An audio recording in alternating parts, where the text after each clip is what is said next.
What's up, everybody, and welcome back to Multiverse Monologues, the podcast show where we like to travel across the multiverses and fandoms that we love to talk about the movies and television shows that accompany those universes. Welcome back to the Marvel Movie Marathon, and if you're watching this on release day, we at Multiverse Monologues would like to wish you all a very Merry Christmas. Merry Christmas. It's the Christmas time, it's the Christmas spirit, and this episode is going to air on Christmas Day, so we're all hoping that you are having a great Christmas day and have had a great holiday season so far and are looking forward to a great 2024. This week on the Marvel Movie Marathon, we have a very special episode for you, one worthy of dropping on Christmas. X-Men Dark Phoenix. 2019 saw an ending to very many movie franchises, TV show franchises, with the MCU ending, with Game of Thrones ending, with Star Wars ending. We also saw the ending of the Fox X-Men universe in X-Men Dark Phoenix. And we are here to talk about it, folks. Not just me, Ben Rayside, but also introducing the gentleman who helped make this podcast possible. First off, Mr. Ethan Wensloff. Ethan, how are you doing? I'm doing good, guys. Merry Christmas. We're here to plop this very great gift on your shoulders. You know, as mutants have gifts, we're also going to gift you with this. But I'm here and I'm ready to talk about, what is this, X-Women Dark Phoenix? As Mystique tells us properly, the women are always saving the men around here, so we're just going to go ahead and rename it X-Women. All right, we'll get into that. Basically did everything also around here. introducing Mr. Micah Head. Micah, how are you? I can't read your mind, but you can read mine. Whoa. He just took a dump on the couch, folks. For those of you listening. Like this movie took a dump on us. Now let's take a dump back. Throw the poop back. This is the monkey show. Since this is Christmas, we all have brought our very own Sprite cranberries, and we would like to taste test these, open them up on the podcast right now. This is not the first podcast we've done drinking Sprite cranberry, but No, but this is the first time we've done it on Christmas. So, Oh, yeah. oh man, that is good want a stuff. Sprite cranberry? Crispy. That's going to get us through this so good, podcast. I was guys. going to say, not only do we need this because it's Christmas time, but So also 'cause good. we're talking about X-Men Dark Phoenix. So usually at this point in the show, we usually do a little plug for our own stuff, whether it's Instagram, TikTok, you can check us out on any of those. But for Christmas time, you know, it's the season of giving. And just recently, longtime supporter of the channel, he's also been on a few episodes, Nick Widener, has yes, just sir. released his very first video on YouTube. You can go over and search Fandom Files. He has released a very excellent summary and review of Visions Season 1. So go check out his channel because he's give got Nick some love. Yeah, he's got Yeah. some very cool. He's got a great letterbox account too. Check him out. Yes, He's yes. Speaking of great, let's get into talking about X-Men Dark Phoenix. Let's enter the Fox X-Men universe for the very, very last time.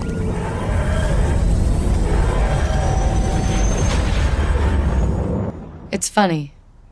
I can't actually remember the last time you were the one risking something. And by the way, the women are always saving the men around here. You might want to think about changing the name to X-Women.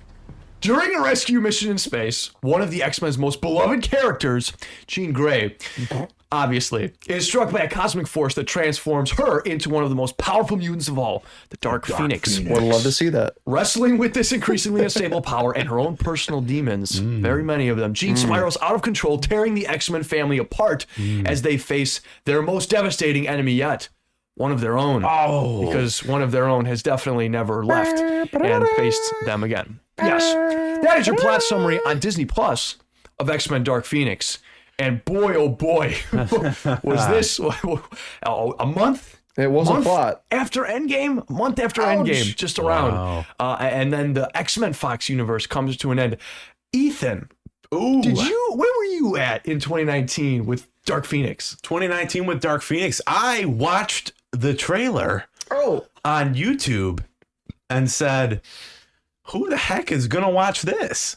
Yeah. I famously, if you've been listening to the podcast, I did not really jump on board the X-Men train until we really started doing this marathon. So yeah, I loved Endgame. And right after that came out, I watched this trailer and I had absolutely no interest in seeing this. And sounds like the rest of the world had no interest in seeing it either. So yeah, that's where I stand. I just watched this for the first time 2 days ago. Whoa. Yeah. First time viewing. Okay. Micah, was this your first time viewing Dark Phoenix? This was my second time viewing. Oh, yeah. I don't know when I watched it. I think it was with my dad for the. So, if you're new around here, my dad and I, we went through all the X-Men movies except for Deadpool 2. Because he didn't Me want. and Ben Yeah. have heard this story. This is the last time I get to say it though, That's because true. this is the Very last movie we bittersweet. watched. Don't Very cry, an ending don't cry. for almost everything. Wow. Yeah. So my dad and I finished on this movie, and we were just like, "Well, that's done.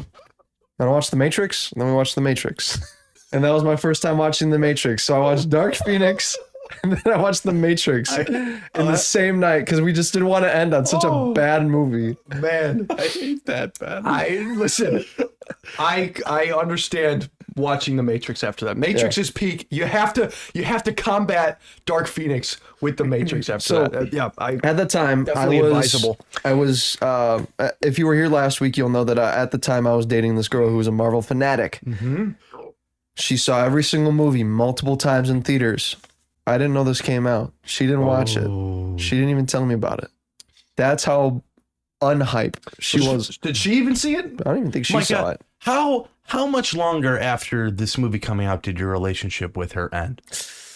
It was November that year. Oh, I think this is the reason. this is the reason. This is the crux. It slowly just kind of declined after that. You know, after the Marvel movies stopped coming out, it just. Well, what about Far From Home? We'll get to that. We'll Yeah, get to I that mean, next week. Dang. Okay. So like, even the big Marvel fans weren't going to see this. Nobody I knew saw this. I was the only one who even knew about this movie a year later. I didn't watch this till COVID. which I think is very indicative of what happened, because this was right along the time when Disney actually bought Fox. Fox had been its own. 20th Century Fox is huge. They've been their own distributor for a very long time, and now they are finally. I think they got sold for like 55 billion, something like that. It was huge, and Disney didn't really do a lot to market this movie. They kind of wanted this movie to kind of peter out and kind of do nothing. You know who did see this movie in theaters though? No way. This guy, Shout out, Ben. Mason. Shout out to you. We went and You saw it. dragged And somebody along too? By their neck? or did we he were drag on a you? stretch in the summer of 2019. We just went to the theaters and saw like a bunch of movies. And I remember going out of the theaters because I had heard so much negative press about this movie. I remember being like, oh, that's not that bad. This movie was not as bad as the press made it out to be. And that's really all I thought. I genuinely forgot this movie so quickly after it came out. And I'm watching it now for the second time. I watched this 2 days ago, and I am struggling to remember what I watched. I thankfully took notes for this. Yeah, I was trying to reference. I mean, as you guys know, sometimes we put very obscure references up on our display here. So we've got movies here. We've got all these X-Men movies. We've got Interstellar. We've got Charlie Brown Christmas because it's Christmas. We got, a couple movies out here. And then I was like, oh, I should get out my pen. And I was like, right? The pen, right? And you guys were like, huh? what? Yeah, What? no.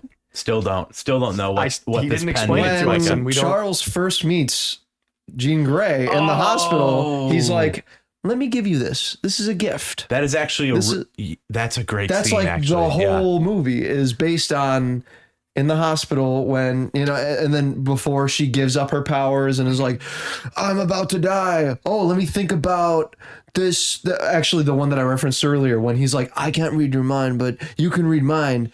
He throws those memories back at her of the hospital, giving her that pen. Use this gift. Are you going to use it for good or are you going to use it for evil? That's how you can use this gift. And that's why I put the pen up there. Yeah.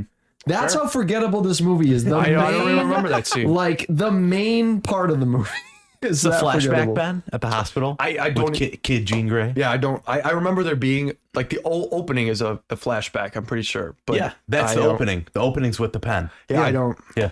I also don't really remember the ending of this movie very much. Like the whole. When did you watch the- this? After 2 days ago. Okay. After the train sequence, I don't remember. I almost don't even remember how it like ends. How does it end? I watched it like ends 20 minutes ago. because I know They're playing chess. And Oh, yeah, then yeah, it yeah. ends I up- remember that, but There's I like thought it- Phoenix. I thought it was with going to end Jean like Grey? the end of Dark Knight Rises, where they're at the coffee shop. No, He looks no. up.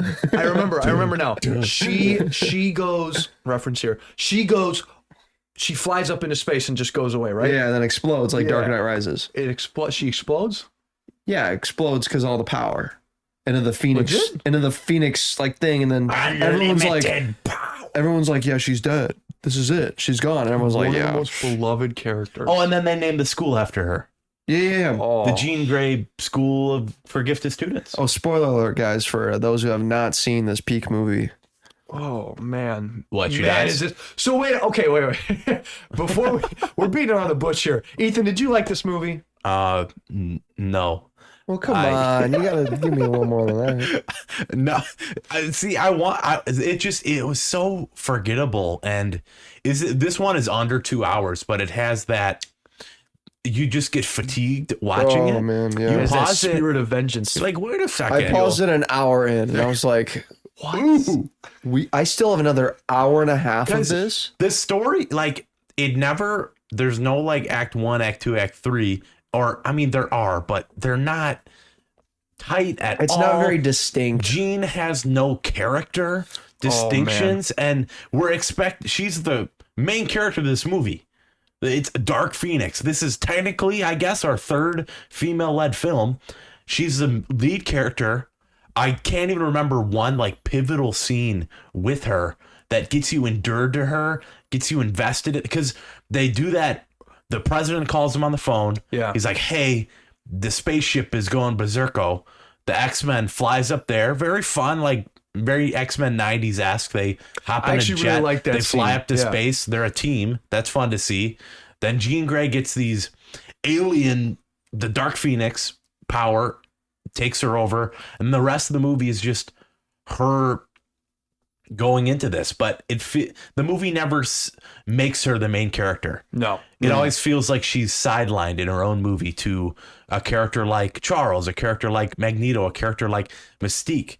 I'm pretty sure Eric Magneto doesn't show up till about the 50-minute mark. Well, no. No, Am I hour wrong? 20. Hour That- 20. That's the issue with these X-Men movies. Even when Wolverine was apart, you could kind of take him as the main character and kind of, okay, if there's one character I can hold on to and go with them on this journey through the good or the bad, it's Logan. Mm-hmm. But with Apocalypse and with now Dark Phoenix, they can't pick a main character. There's too many of them, and none of them really, you're never endeared fully to any one character. Even Charles, even Magneto, who have some really good moments in this franchise, you never really are like, okay, where do I center myself? Like in the Marvel film, in the MCU films, you have Tony, you have Cap.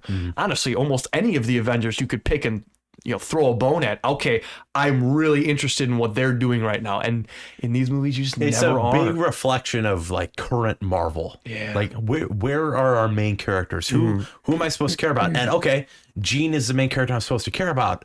Then the movie does no work to do that, Yeah. and does no work to really make her compelling in any way. Yeah, this is a character. Is this technically her second movie in this timeline? Third? Wasn't First Class? She was not in First Class. Was she in Days of She Future was not in Past? Days of Future Past, so she was only in Really? Apocalypse and this Okay. one. Yes. Yeah. Yes, you so are correct. Her second movie, so to me, the Dark Phoenix storyline is exactly what Sony tries doing with the Sinister Six. Sony, time after time, okay, Spider-Man 3, let's throw a lot of villains in here, kind of get a pseudo, only 3 villains, but we'll try. And then The Amazing Spider-Man 3 was set up as a Sinister Six film. And now, with Morbius, they have Michael Keaton landing in the Peak universe. And they're just, all right, let's do it. Let's do a Sinister Six. And is this only our second time with this Dark Phoenix storyline? Correct? Yep. Yes. But still, they're trying it again. Well, what's really odd is that in Apocalypse, she very much displays some very powerful, very unstable Phoenix-like powers. And then in this movie, She's fine. she gets until it from the space I don't know. It's very inconsistent. All right, fine. all We're right. bringing up the timeline. I think first let me say some things about just general things Yeah, about. did you like this movie, Micah? So I didn't really like this movie, no. But I think it's a good reflection on as to what some previous movies did right that we didn't really acknowledge. For example, I think Apocalypse does groups better than Dark Phoenix because it keeps them all together. Like we have they stay in their group that they need to be in for the whole movie. It's not like how Beast left them an hour and a half into this movie and then he's on Magneto's side and then they're back together and then it's too convoluted. There's too many things going on. They need to tighten things up. They should have made things start sooner, make things end later, and they just don't have any of that in here. It's like they just kind of threw things together. They had a screenplay or something. They had like this, okay, we want Dark Phoenix to do the Dark Phoenix things. We want a space saving thing. We want all this stuff to go into Dark Phoenix to make her have the powers. And then we want these aliens to show up. And then it's just like, and then. But there's no but thens. There's no like, oh, I didn't expect that to happen. There's no like. It's just, and then this happened. Yeah. And then this happened. It doesn't matter. Like, none of this matters to the viewers.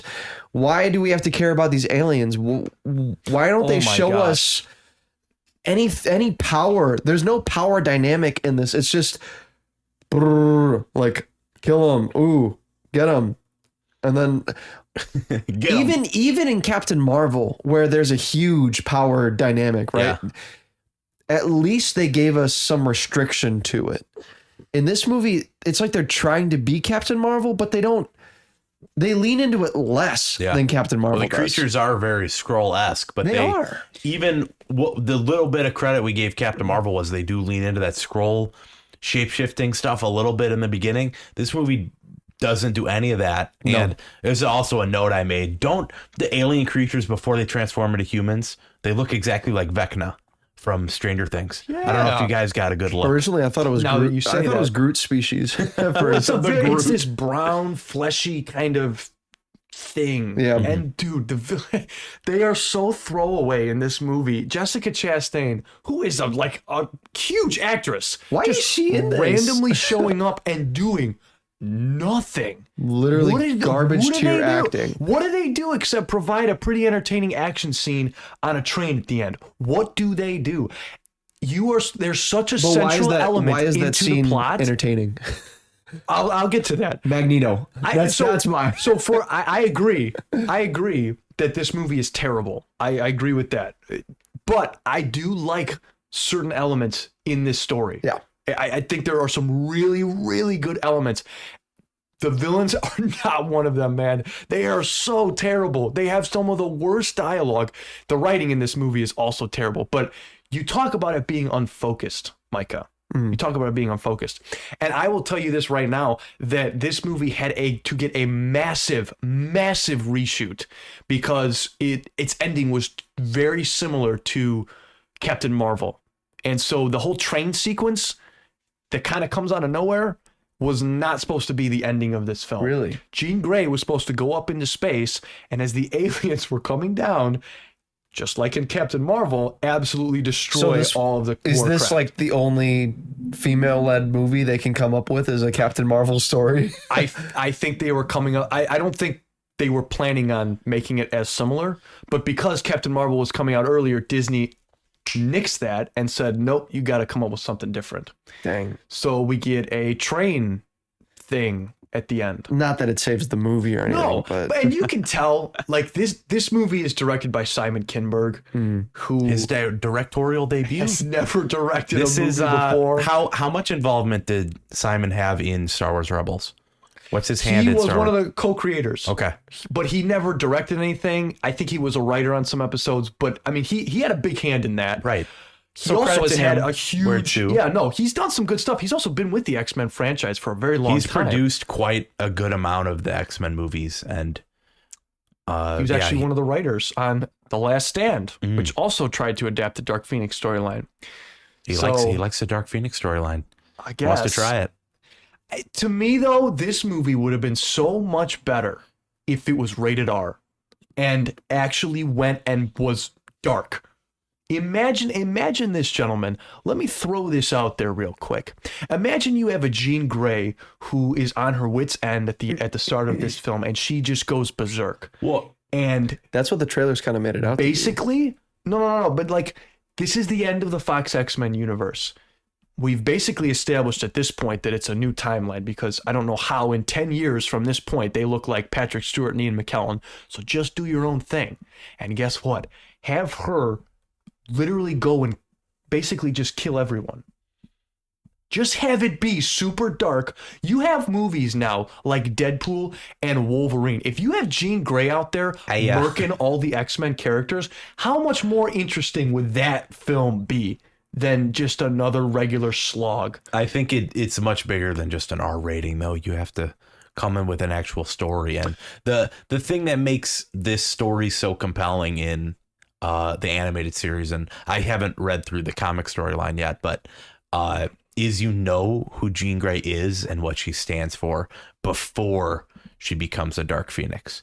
Like, it would be like, okay, if Bully Maguire happens in the first Spider-Man movie, we have no contrast to know what this guy's like before. Yeah. We don't know who Jean Grey is before, so her being evil and Dark Phoenixy, it does nothing for us as viewers. The only thing to base it off of is the original X-Men trilogy. Yeah. And that was so long ago in a different timeline.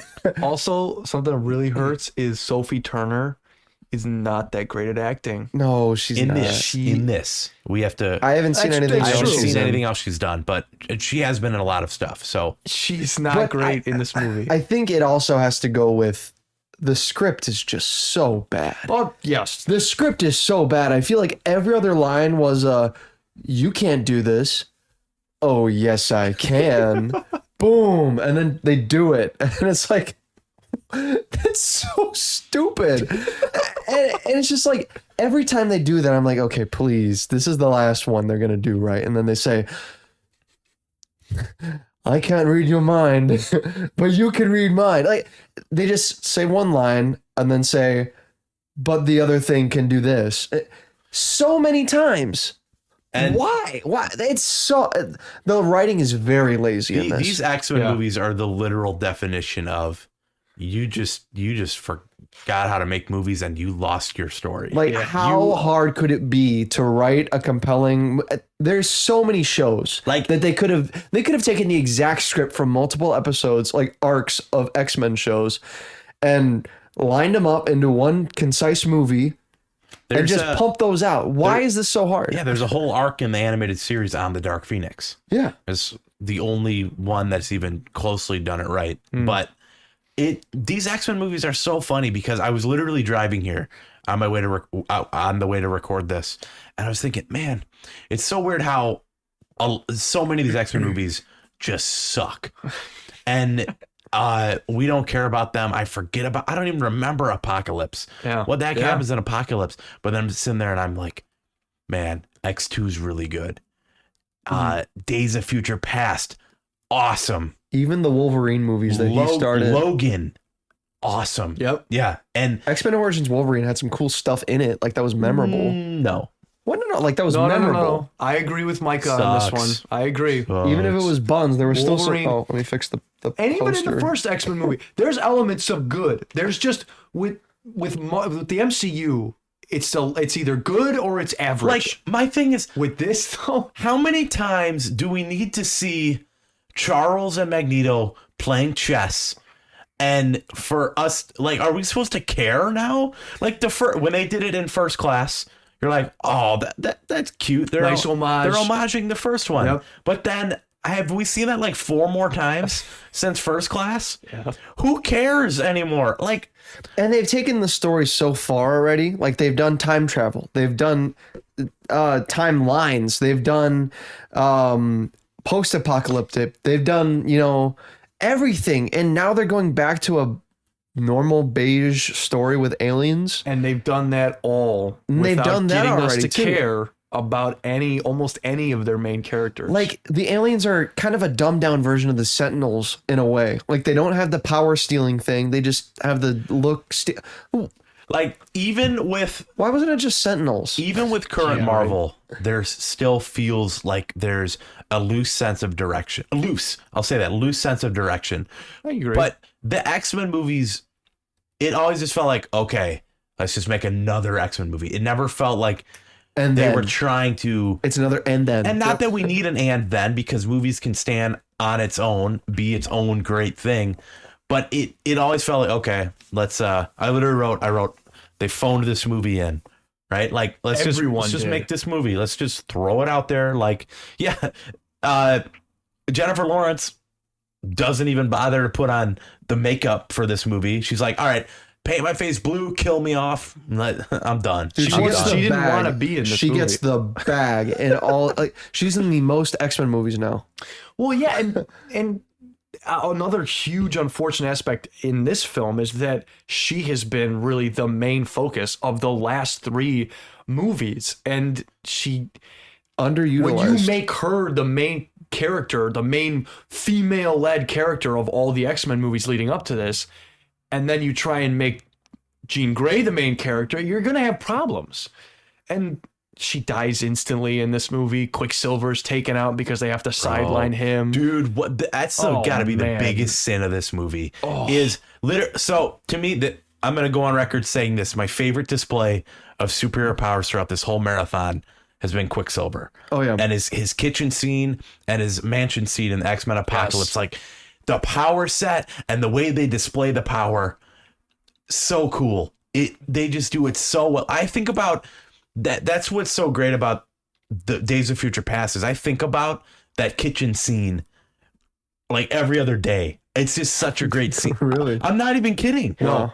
Time in a Bottle. To me, that's one of good. the all-time great scenes that we've experienced in this marathon.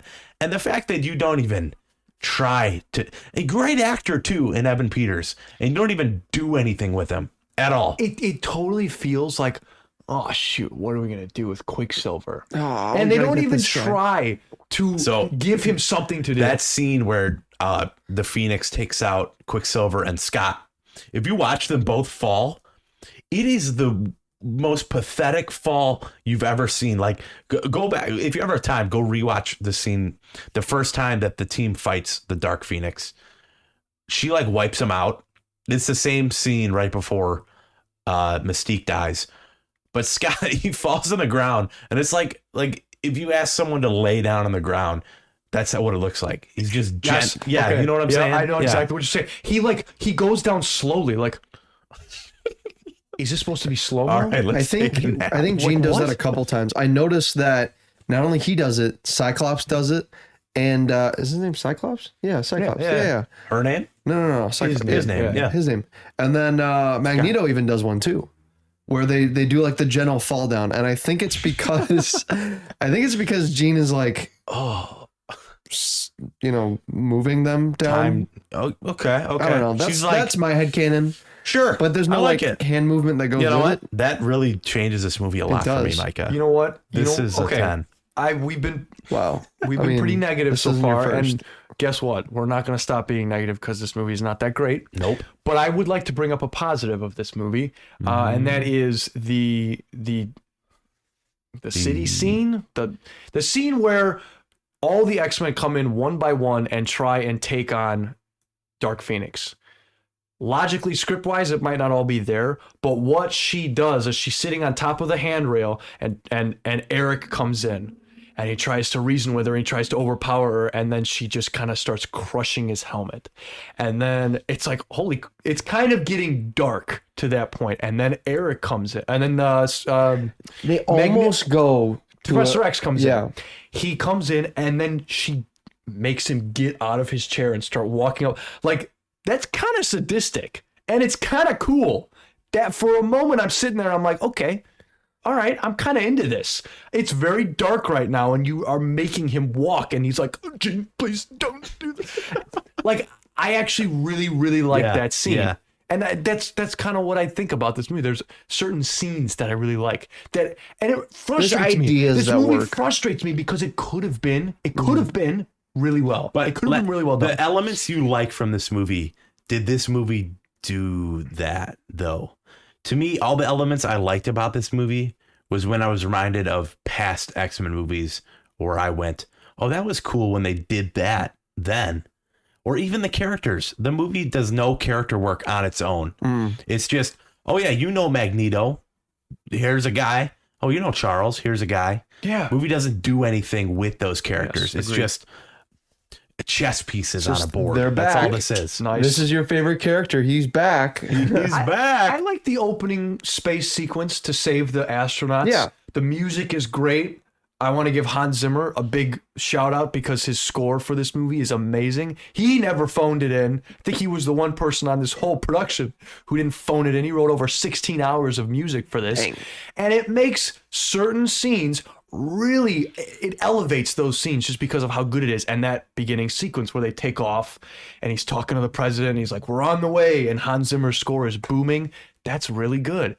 He elevates this movie better to what it is. He usually does that. Yeah, he wrote the score for a different movie. 100%. He didn't write the score for this movie. That I feel like everything is there, but the script and maybe a few actors. Like if they just tune the script a little bit, like the sets are pretty cool. Like the Magneto's little mutant hideout. I think that was pretty cool. Yeah. And Good idea. the ideas that they have there where like the helicopters are, destroyed, not the way that they lead into it, but there's some visuals in this movie that really work for me. The space sequence really works for me. Yeah.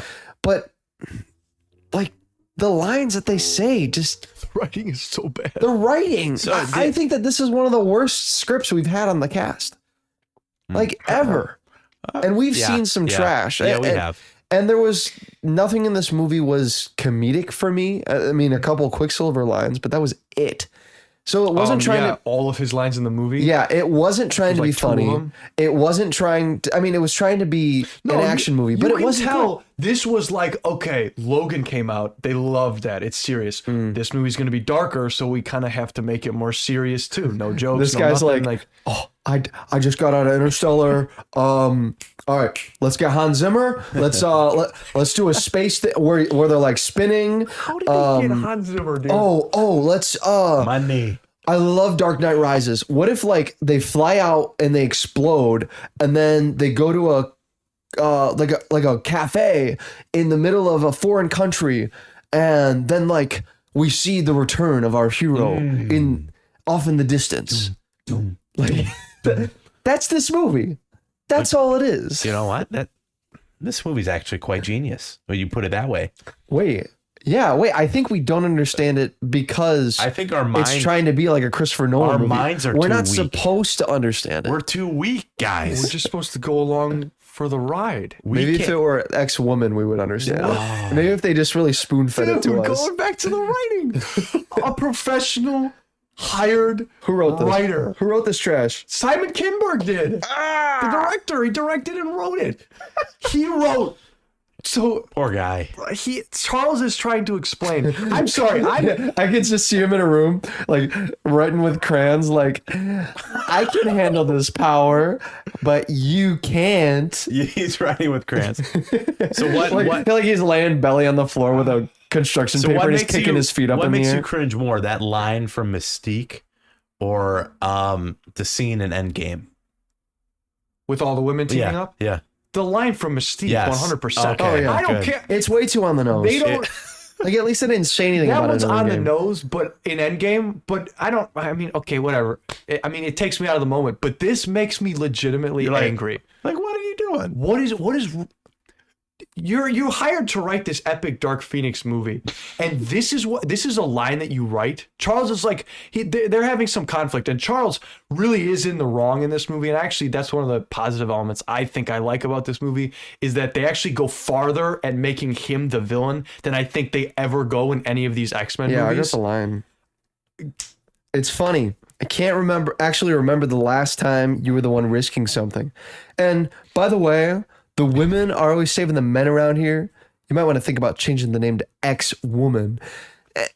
No, so because And I like the idea the that problem, they have. the problem with that, They bring up the idea of, okay, Charles isn't making good decisions. He should be kept in check.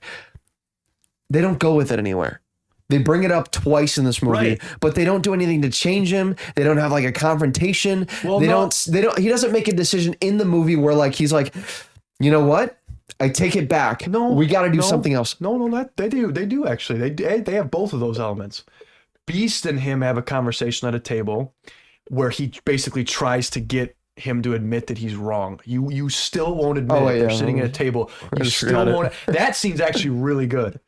You still won't admit that you're wrong. He's like, I protected her. You I don't think that was held understand. back because they were sitting down for me.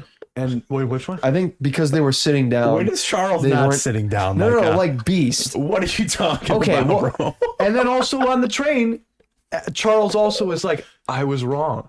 This is all of you are wrong. How do I remember this, man? I remember more of this movie now. than I thought. Good job, Why am I Ben. defending Making this it- movie Good more job, than I Ben. want to? What Ben, the you heck? can leave. No, but that is such a like, because the beginning of that is such a good argument. Like, when was the last time you, Charles, were out here risking your butt? Oh, us as your team, we're out there every day, and we see like Mystique die later because of that, because he sent them out. Yeah, so it does. The movie sets up a really interesting idea in that right there in that line, and they take it right away, and then the rest of the movie makes you forget that you're living and you want to take a nap. Yes, indeed. I don't know. If you're going to adapt the Dark Phoenix storyline from the comics, and I have not read it, nor have I watched the animated series version of it, but I feel like you're going to need more than an hour and 56 minutes. That's all I'm saying, all right? Please don't make this movie any longer. I don't want to see more of Not this, this movie. movie, but A better movie. I want to see Hans Zimmer's movie. Someday, that's Yeah. something, guys. That's something we can hold on to with whatever the messy direction the MCU is going.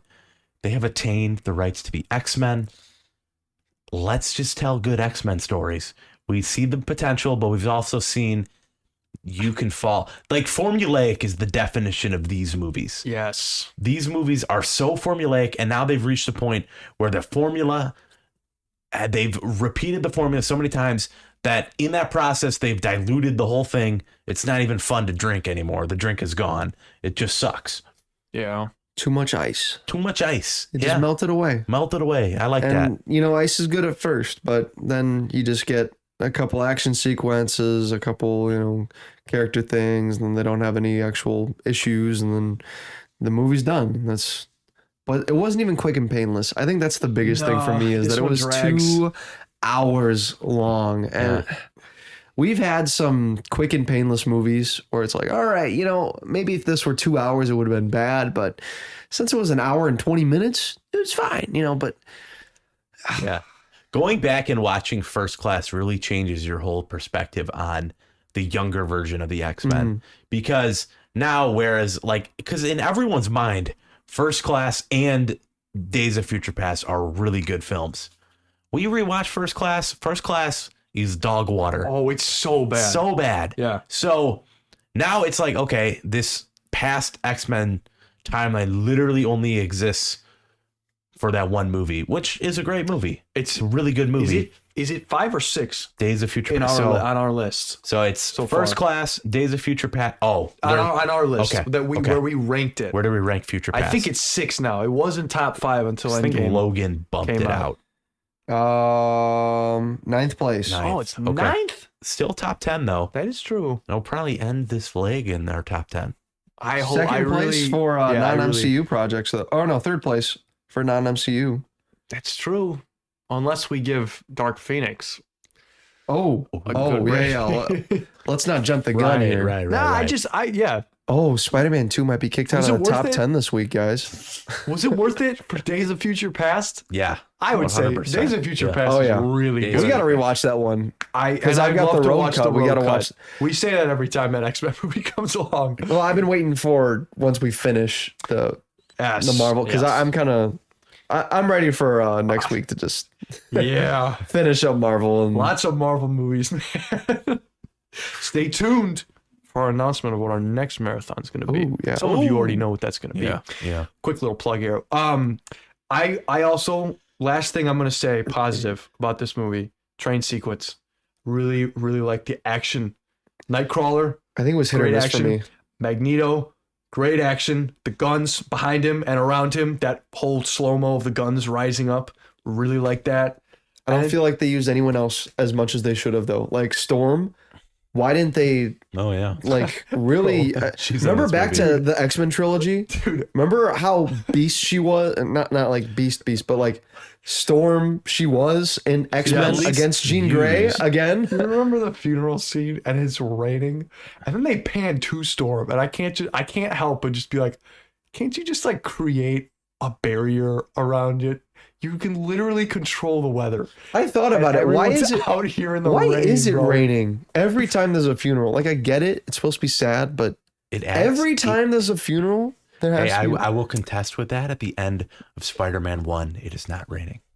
That's It's true. In I your mean, that's face. why it's peak. Oh, That's why it's that's why number it's- 19. oh. Soon to be number 20. Oh, what? Guys, look at this. Number 10, Hey, we got a lot of Spider-Man good- 2. A lot of good movies on Number this. 19, Yeah, we have. Spider-Man. Dang. 25, For Spider-Man audio 3. listeners, we're looking at our ranking. Yes. And it's something, man. We're about to Gotta have add a our whole first list, but 10s across the board This movie. is something today. else. yeah, Mike is finally gonna give out a 10. Micah, let's go. Let's go. Do you guys have anything else to say about Dark Phoenix? Let's go. Let's go. Let's continue. Do you guys have a favorite character in this movie? I mean, pretty ensemble cast. Magneto, hands down. Oh, dang it. I think we all were going to take Magneto. Logan. Oh, dang. Oh, in memoriam. Logan yes. is not in this movie, Is this, No, this he's is not. the first? but he's X-Men still movie alive in that without Logan? timeline. This is the first X-Men movie without a mention or scene with Logan. Yes. Mm, And no post-credit scene so either. sad. Deadpool counts. And no post-credit scene. No post-credit, Wait, really? no Stan Lee cameo. Dude, I didn't stay for it either, actually. I didn't scrolled even think through it. about it. What was it? Nothing. I tried. Yeah, there was nothing. So Well, it's okay. really No Stan sad. Lee? No Oh, Stan he Lee was dead cameo. by now. Never mind. Wow. Rip. Rest in peace. Wow. Insensitive. Why are you taking Magneto? Do you because have to give a he's reason? the only one that I feel is at least an 8 out of 10 character in this movie. My note on my notes, I have nothing about too many characters, but it says my notes I wrote Magneto is always cool. People always dog Michael on Magneto Fassbender for is always cool. this might be the first.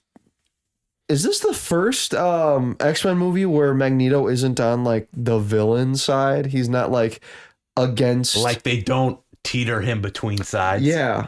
He's just a good guy. He's just like You know what? on Beast's side for a little bit against Charles's I don't know, tyrantry. They Yeah. still pit them against each other though. Yeah, but it's not like he's not against them for the rights of X-Men. It's against them Yeah. for the because every single Against time the before Phoenix. it's been Yeah.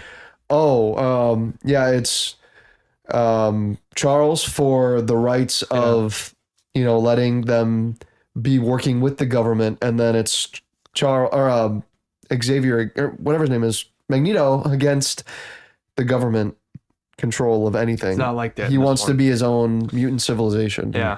Which Yeah. I think that's cool that we get to see a little bit of that in this movie where he's out on his own. He gets this little, mutant colony, and the government said, all right, you can do this. This is like your own kind of free will, free area. And I like how that soldier talks to him. He's like, hey, these people had families too. What about those police officers that your friend just murdered? I mean, they've got kids, they've got wives, they've got everybody in. We got to care about them too. And that kind of opened up. I like that. I like how we can finally. I mean, it only took what 1, 2, 3, 4, 5, 6, 10 movies, 10 X-Men movies to get to a point where we can have Magneto see that humans are humans too. Yeah. And it was short. Dang, I think that's the only yeah. reason why he's an 8. I mean, characters I can give 10s, but Yeah. Ethan, anyone? I liked his pick with Magneto. I think Magneto, Fassbender, he plays him differently than Ian McKellen, and McKellen plays it differently than what people loved about him in the comics. But I think he's always phones in a strong performance. But phones it in. phones in. But this movie, I'm going. I'll go Quicksilver. The movie does absolutely nothing to make Quicksilver cool, but seeing Evan Peters in there is enough for my love of him in the past movies to go, yeah, that's my favorite character. Ralph Boner. He appears in this movie, The movie he doesn't does. make him my favorite character, but he is in the movie. So I'm going with him. Can I say Hans Zimmer? Yeah. Go for Yeah, it. composer. I don't care Composer anymore. is my favorite character. He is my favorite character. I'll go Professor X. Oh, I thought you were going to say the president. Richard Nixon? No. Was it Nixon? No. I don't know. I don't know at this point. President. It's supposed to be in the 90s. Can you believe that? No. All these characters, folks, are supposed to be in their 50s. That was such a You guys know that? 90s 50s? such a 90s movie. Didn't you get all the 90s if we vibes? bring up the Flash logic, that the peak film Flash, that came out this year, didn't it? The Flash? Maybe it'll appear on our end of the year podcast. Tune in to find out. The Flash, it presents this idea where if you go into the past, you therefore create an X. Oh, our X-Men comes in. You create an X in the spaghetti strands, changing not only the future, but also the past. Call that a flashpoint. So, yeah, Flashpoint. So, maybe what we can do in our timeline logic, go, okay, Wolverine travels back to the First Class timeline, therefore changes the past and the future, which means that every character has different birthdays. So now they're younger. Boom. I'm gonna vomit Boom. from all this time Holy skipping. cow. All this Ethan time just skipping. solved it. I solved it, guys. No one's going to know. No one's gonna know. You guys. That is epic. I forgot the Flash came out. Okay, This hold on. This is the last X-Men movie we're reviewing. year. For a while. For a while. For a while, yeah. We'll be jumping back into it with our. would- If we jump back into the Marvels. I was thinking New about Mutants. this on the way here, and in the MCU, we still have yet to see two huge, iconic, earth-shattering villains, Magneto and Doctor Doom. We have seen Magneto, though, in these movies. Is there a definitive version of the character Magneto? Is there a definitive version of Charles Xavier? There have been multiple actors who have inhabited both roles.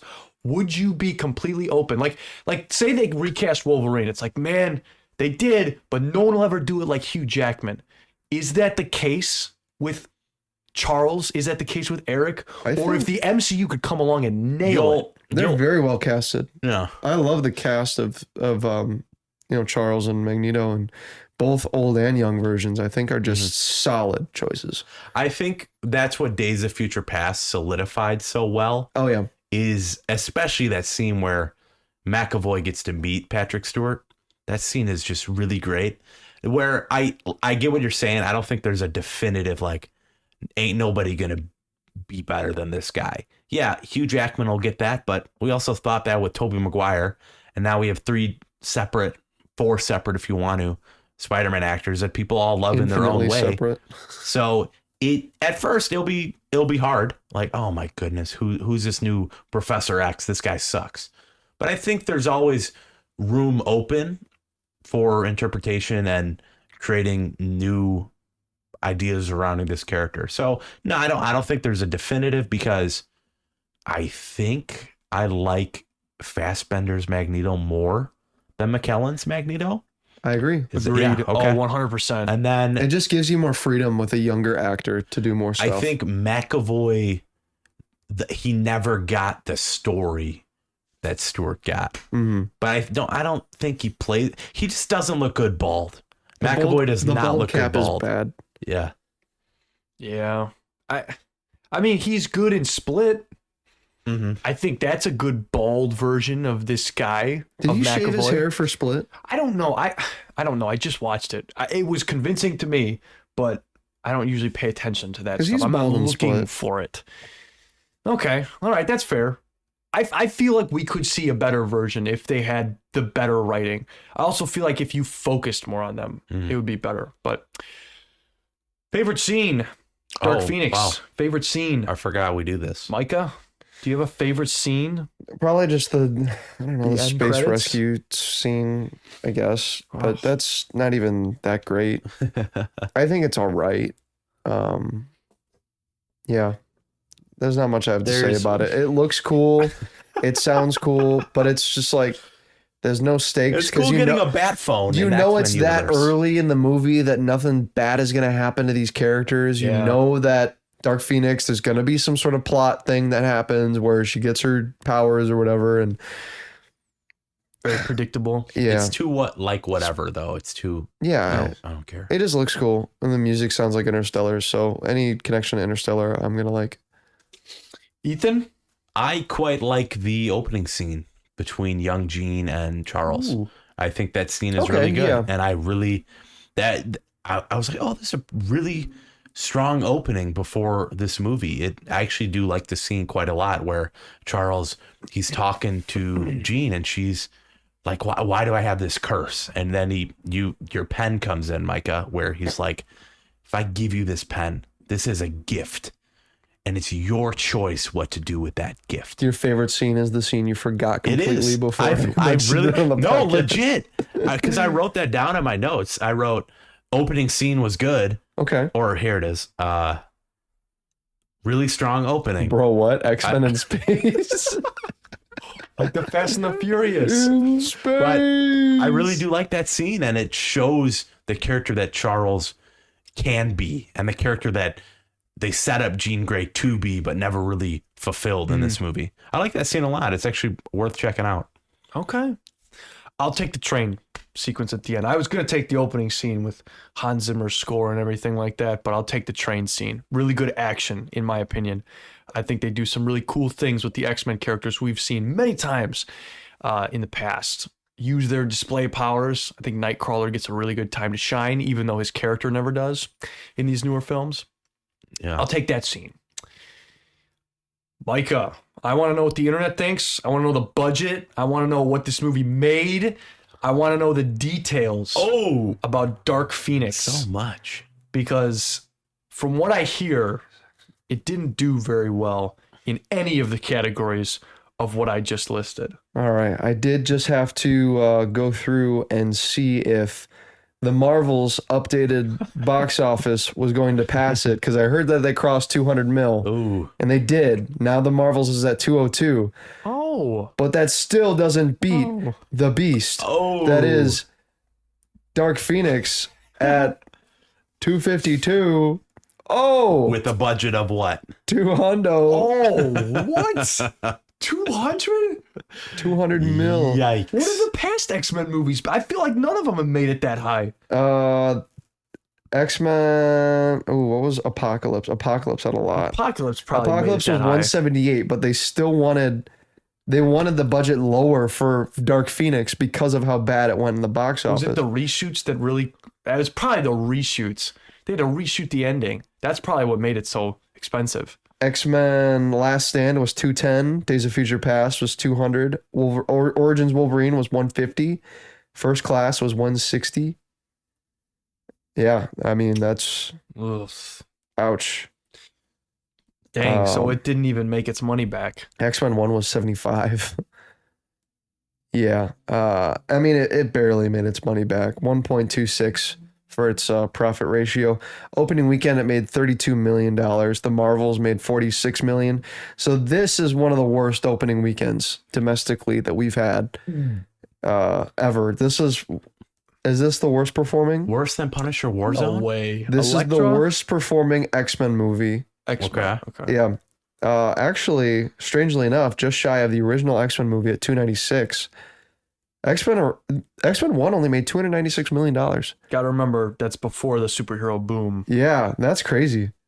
It made its budget, Yeah. almost 4 times its budget, but still crazy. What does the internet think about this movie? Yeah, let's go to the internet. So, Rotten Tomatoes critic, 22%.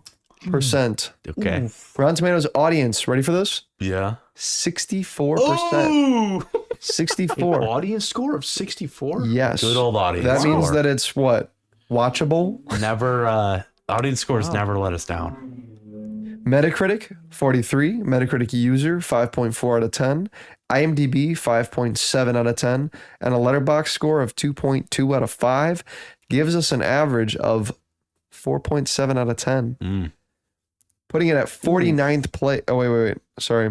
76th place. Sorry, that was a bit of a spoiler. Oh, that's really bad.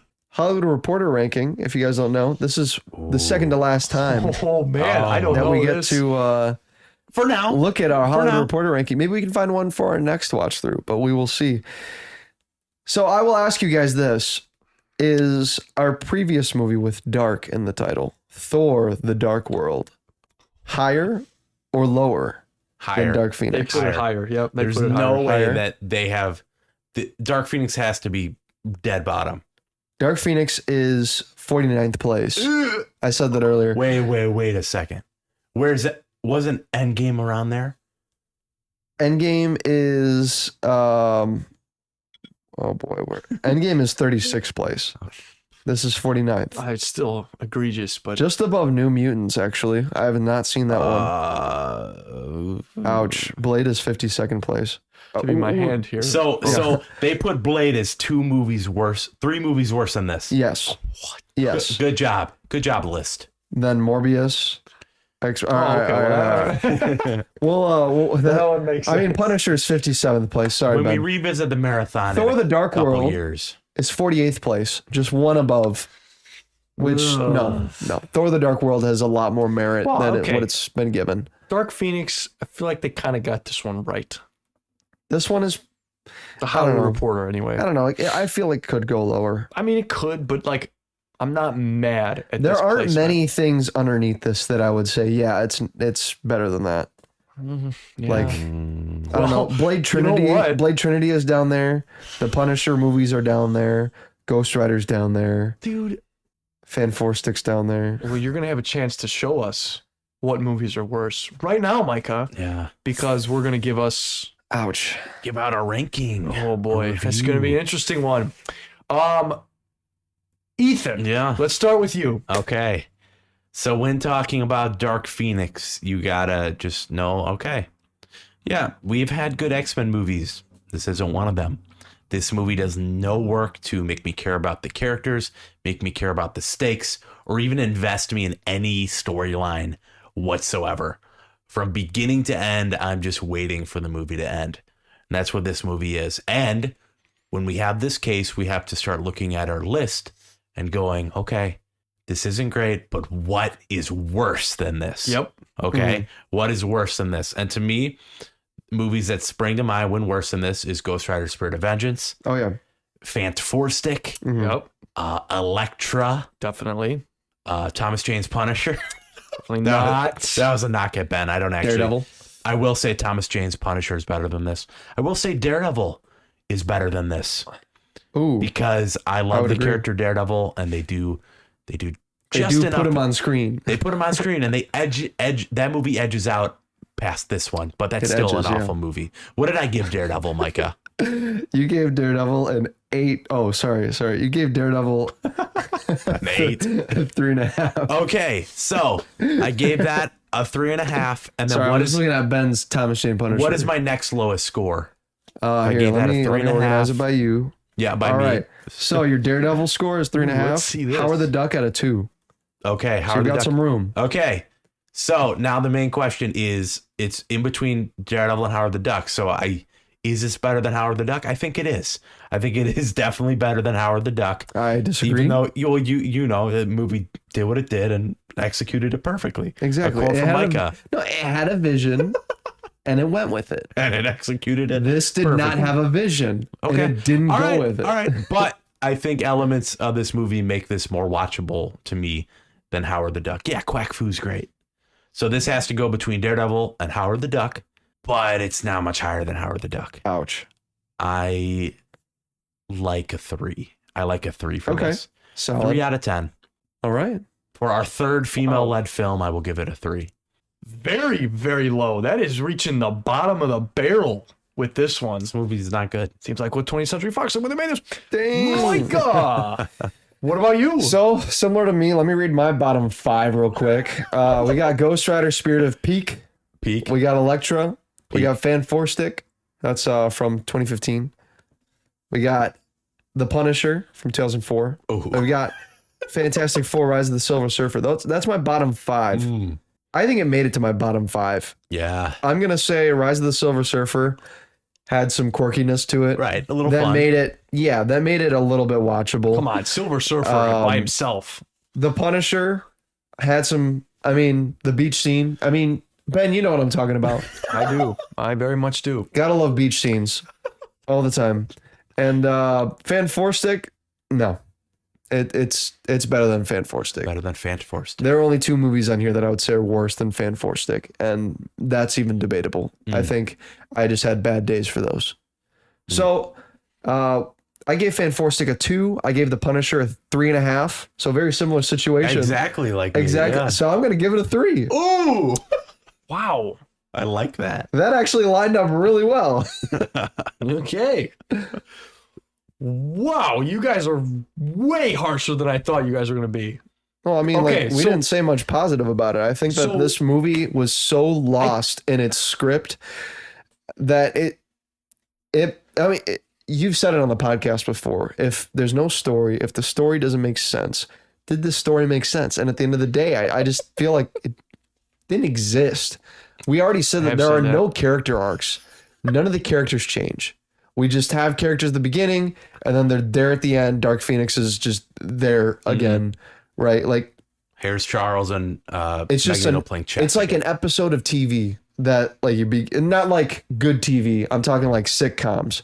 You start the episode, you got a problem, you work through the problem, by the end you're done. And it's like you're back to square one. But a sitcom, you enjoy the ride you go on. yeah, well, sometimes. With a good sitcom, you do, Yeah, Micah. yeah. Yeah. Yeah. So like I would say this doesn't do anything for me. Mm. If I wanted to watch Magneto, I would watch a different movie. And that's the only redeeming quality of this. And It makes you There's- think of better movies. there's no point to watching this No. for me. But thankfully, you own the 4K. Thankfully, I did spend less than $20 on a 4K Blu-ray. Nice. I was gonna buy a Steelbook, but it was It probably was a good steel book, though. oh The man. art was I probably tried pretty cool. buying. There was a Target exclusive. The art with- was anything there like was this. there was a Target exclusive by this guy, and it looked way cooler than this. But I don't know. Ugh, that one is terrible.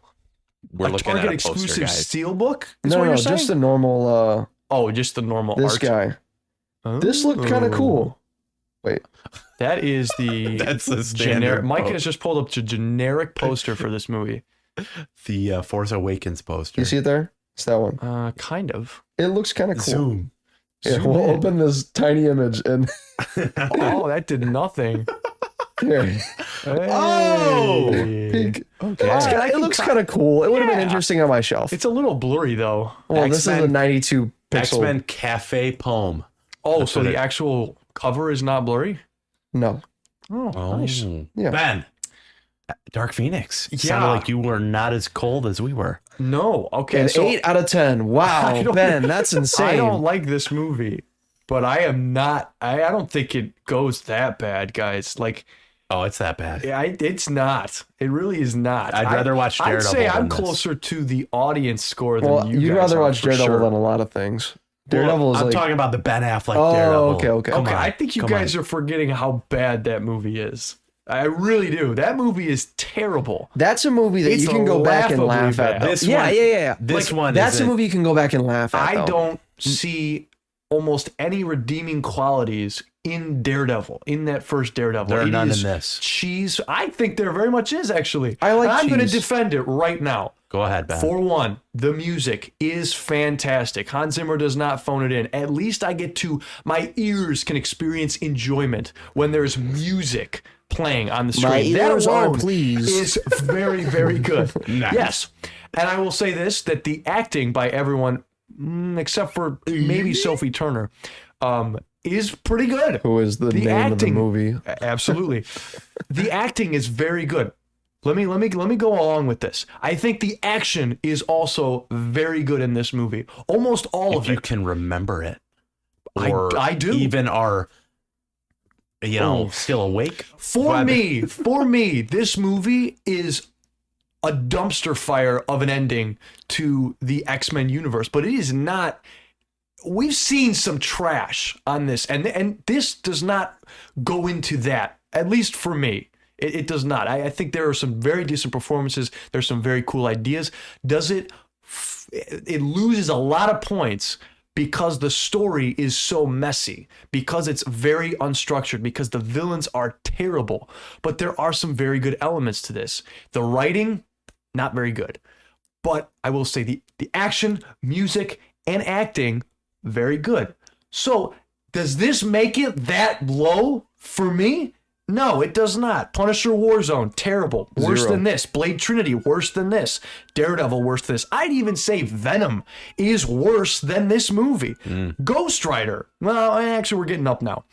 Is this the worst X-Men movie? Yes. Don't think so. Yes. I don't think so. It's I tenfold. think First Class No is way. worse than this. First Class is bad, but not worse I than think this. First Class is worse than this by half a point. I'm giving this a 6. Oh, I'm giving Dark Phoenix a 6. Oh. this movie is rewatchable to you. Absolutely it is. No, it's not. You Just would, because. all right, Just so, because. so you're Guys, absolutely. I am firm on this you fact. would go back to this movie and say, all right, I'm going to put on fiction. Dark Well, hold on. Phoenix tonight But wait a because minute, I'm wait a minute, watching wait a minute, through. I feel like Who a 6. said that I a was going 6 to is, go back and rewatch this movie? all right, I think that a 6 means, all right, when I'm rewatching To the you. to me, when I'm rewatching the X-Men movies, I'm going to rewatch this one. If I give it any less than a 6, I'm just going to skip it. I think, no, what did the audience give it? The audience gave it a 64? 64, right? 4.7.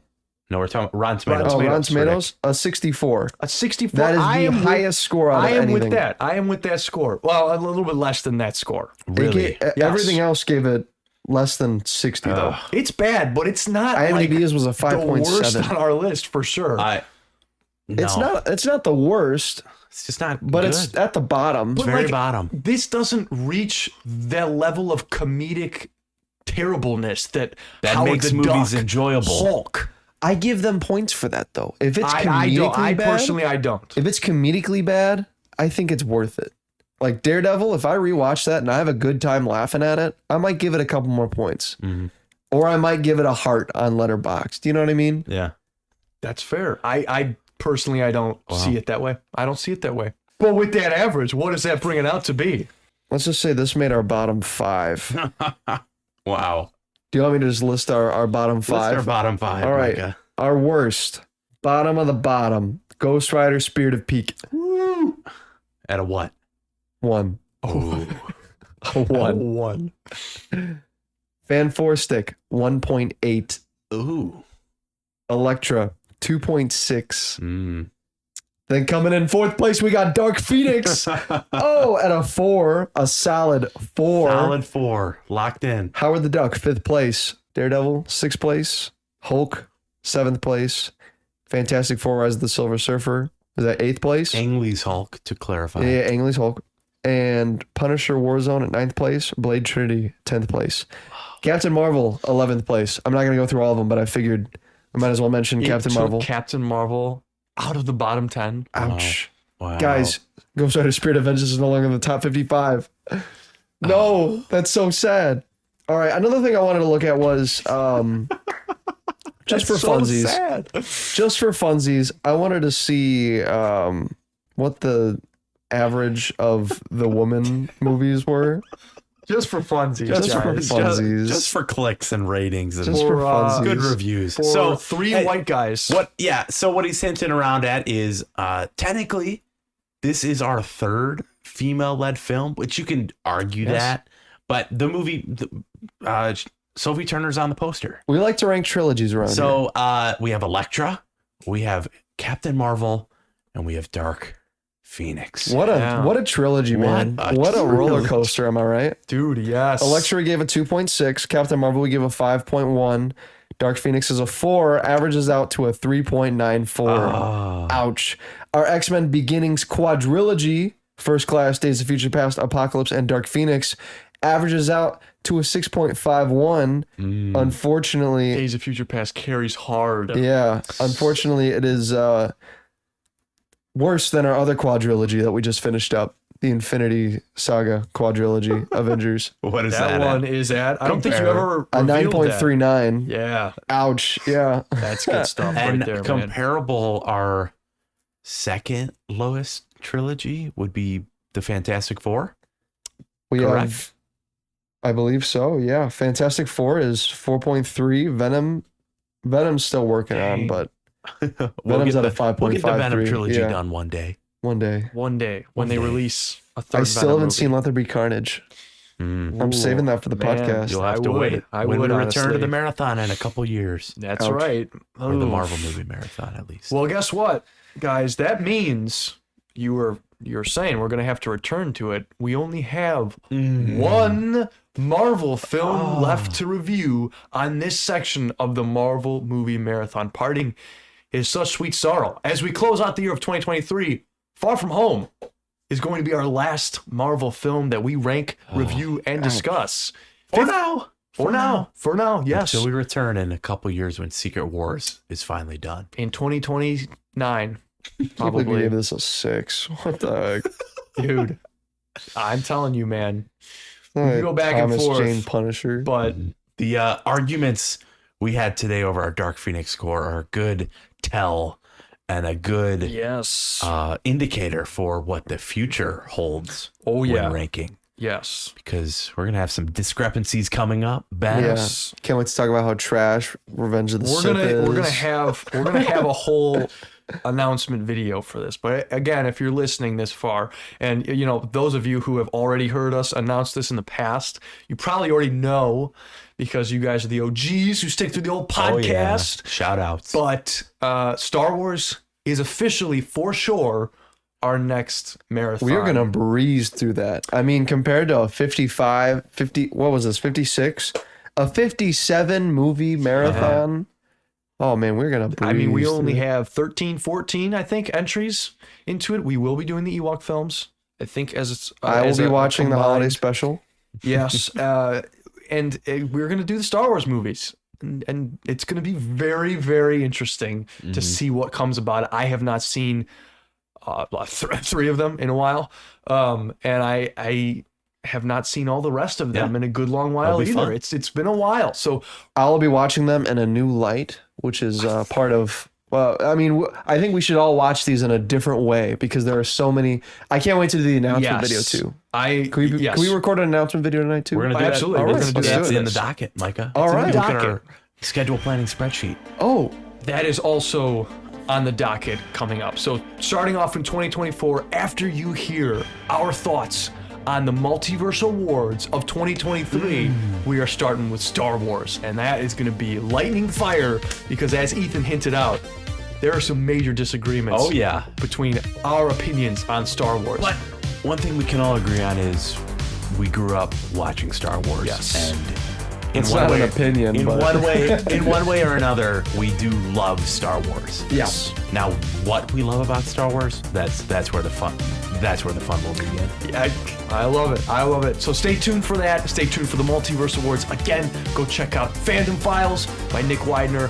And we all hope that you have a great end of year and a Merry Christmas.